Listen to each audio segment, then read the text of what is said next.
Então a gente vai falar um pouquinho de algumas dúvidas gerais, eu também tenho uma pergunta específica, né? E a partir até dessa prática que a gente fez hoje, que é a prática de Loving Kindness, né? Que muita gente não sabe, realmente ela é bem mais recente do que o Mindfulness, mas ela é uma prática é, que a ciência testou depois, né? Então a gente poderia resumidamente dizer qual é a diferença entre Mindfulness e Loving Kindness. É que Mindfulness a gente tem um foco de atenção, né? De regular a atenção, de manter a atenção no presente, de ter esse cuidado quando distrai e volta. Então é um treino que a gente vai treinando a atenção para se manter presente. E com isso a mente acalma, né? Aquela história do jarro de água barrenta, né? Que a gente deixa o jarro parado, né? E ele depura a água. Da mesma forma a gente fica quieto em mindfulness e vai depurando, né? A mente vai eliminando os excessos de preocupação, de medo, e vai ficando aquela consciência mais pura, né? Então, resumidamente, mindfulness seria isso, para a gente acalmar, né? Uma coisa fundamental. E então, os benefícios são incríveis dessa parte, né? E a que a gente fez hoje, que é Loving Kindness, né? Que Loving Kindness é um termo em inglês, óbvio, mas a gente também traduz como bondade amorosa. Em termos científicos, essa é a tradução literal. E ela engloba tanto a meditação da compaixão, como a meditação da autocompaixão, como a meditação do amor-bondade, que é o que a gente fez hoje, né? Então ela está dentro do guarda-chuva de Loving Kindness. Mas na compaixão, qual é a diferença da compaixão do amor-bondade, né? São diferenças que não fazem muito, mas assim, é legal a gente saber, que eu acho que quando a gente sabe, a gente fica mais motivado, mais perto da prática, né? Então, o amor-bondade a gente cultiva que eu seja feliz, cultiva os aspectos de amor, de contentamento, de bem-estar, né? De desejar para mim, desejar para o outro, tudo isso. E na prática da compaixão, eu desejo que a pessoa se livre do sofrimento, das causas do sofrimento, de alguma coisa que ela esteja restringindo a vida dela, como medo, como preocupação, né? Então, essas duas, o que eu costumo sempre ensinar para quem me procura, são essas duas, né? A Loving Kindness, como vocês que participaram viram, ela tem um aspecto, como o cultivo do amor e da compaixão sempre levam a gente a pensar, que é esse aspecto que, assim, que parece alguma coisa religiosa, que parece alguma reza, né? Mas, de fato, quando a gente adapta tanto Mindfulness quanto Loving Kindness, a gente adapta no Ocidente sem cunho religioso, né? Mas o fato é que o amor-bondade, né, que é essa fonte que está dentro de nós, se a gente não ficar íntimo aí dessa fonte, ela deixa de jorrar, né? Então, o que os cientistas dizem é o seguinte: com mindfulness, né, eu posso ter um motivo para ficar feliz, que é a minha calma, né? Com Loving Kindness, eu tenho infinitos motivos para ficar feliz, eu tenho motivo o tempo todo, porque nesse desenvolver essa habilidade de compaixão e amor-bondade, eu me invado de bem-estar. Então você pode sentir isso na prática. E eu me alegro com a alegria do outro. Então eu também vou ampliando essa satisfação, esse contentamento, que são medidos, né, na questão científica que eu sempre trago, porque é a minha forma de ver mindfulness, de ver loving kindness, né? Então, sempre sabendo de onde a gente parte. A gente parte do budismo como um fundamento, mas sem um aspecto religioso, né? Então, se mindfulness me ajuda a acalmar, Loving Kindness me faz desenvolver o amor-bondade que já existe em mim, mas que a gente, pela vida fora, a gente aprende mais a a lidar com emoções problemáticas, com emoções de dor, com emoção de preocupação, com emoção de medo, porque essas emoções elas gritam, elas machucam, elas incomodam e elas vão ganhando espaço dentro da gente ao ponto que a gente deixa de sentir essas outras emoções que a gente poderia chamar de positiva, que a gente poderia chamar de satisfatória, mas que também existem, né? E que se a gente não cultivar, a gente deixa de manifestar. Então, por isso que é muito importante cultivar as duas, né? A Loving Kindness tem tido resultados mais significativos na questão da satisfação, né? Isso daí medido por neuroimagem. Então,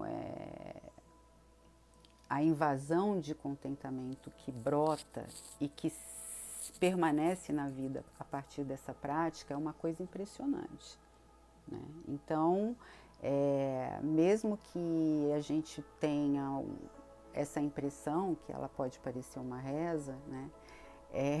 Ela pode, para quem quiser, mas do ponto de vista científico ela é priorizada por exemplo, pelo Richard Davidson hoje, né? Ele entende que essa prática é a mais importante porque traz resultados mais importantes, né? Então, que a gente possa cultivar isso de coração aberto. Na prática de Loving Kindness, eu gosto de me tocar, até para conduzir a prática eu gosto, né? A mensagem está aqui, que sai daqui do coração, e a gente se familiarizar com esses aspectos, né? O aspecto da como eu me sinto, como eu estou me sentindo. E o sentir, a emoção, ela é muito mais difícil, ela é muito mais imprecisa do que o pensamento. Então, eu não posso ficar na hora que eu estou querendo perceber minha emoção, querendo codificar, né? Basta eu entrar em contato e sentir diretamente. Por isso que às vezes a mão aqui, assim, ajuda, né? Porque é quando você fala eu não falo eu, fui eu, né? Fui eu, né? E tem uma passagem interessante também quando o Richard Davidson foi medir os monges para testar essa prática, né? E ele coloca os eletrodos na cabeça, né? Vocês já devem ter visto aquela foto das pessoas testadas com um monte de fio, cada fio ligado numa máquina lá para testar, e a ressonância entra com a cabeça lá, e os monges estavam rindo, né? E o Mathieu Ricard, que é monge, mas que é um cientista também da França, amigo do Richard Davidson, explicou para ele por que os monges estavam rindo, né? Porque se ele ia fazer a testagem da mente, por que ele colocou o eletrodo aqui? Ele deveria ter colocado o eletrodo aqui. Então, para eles, né, a mente, ela vem a partir daqui, né? Isso é muito interessante, porque nós temos uma visão da mente como razão, né? E os orientais têm uma visão da mente nessa perspectiva aí do budismo. Eles têm uma visão da mente que ela é um circuito integrado, né? E que a emoção ela é fundamental, né? E a gente vê que quanto mais a gente medita, mais a gente acessa esse aspecto de integrar mente e emoção, né? A emoção na mente como parte desse conjunto razão e emoção. Então, esse é um pouquinho da diferença, né? Se tiverem mais dúvida, eu posso falar na outra, mas a dica de hoje vou tirar uma dúvida da Paloma, que ela disse que ela não tem certeza se quando ela medita, se depois de um tempo ela entra em sono ou ela está na prática, né? Ou é a prática que está dando aquela sensação, né? A prática, ela relaxa, né? Mas sim, ela relaxa muito, por quê? Quando a gente está no presente, a gente vai fazendo todo um processo que as preocupações, tudo aquilo que ocupa a nossa mente de uma forma absurda, né, vai saindo de cena, porque eu vou fechando meu foco no presente, então essas preocupações todas elas vão perdendo força e caem por terra. E aí eu relaxo. Isso é maravilhoso. Né? Agora, a meditação, a gente precisa de ter a consciência preservada para a gente manter o treino, né? Por isso que eu falo, quem tem facilidade para dormir na prática, é melhor que faça sentado. Porque se você dorme, você perde a consciência. E aí você não treina, né? Óbvio que para dormir é uma beleza meditar, né? Eu deito na cama, geralmente os pensamentos invadem. Mas aí é uma prática mais focada no sono, no dormir bem, que eu inclusive recomendo, né? Mas a meditação, ela não traz estado alterado de realidade, né? Muito pelo contrário, existe um refinamento da consciência. Então, Paloma, pode ser que você cochile, né? E isso, quando você perceber que isso acontece, a gente aciona mais atenção para a gente manter nesse equilíbrio entre uma mente vigilante e relaxada. Vigilante no sentido de presença. Eu estou aqui, eu sei que eu estou aqui. Aqui é onde? No presente. Né? Então, esse torpor que a meditação dá quando a gente relaxa é super normal.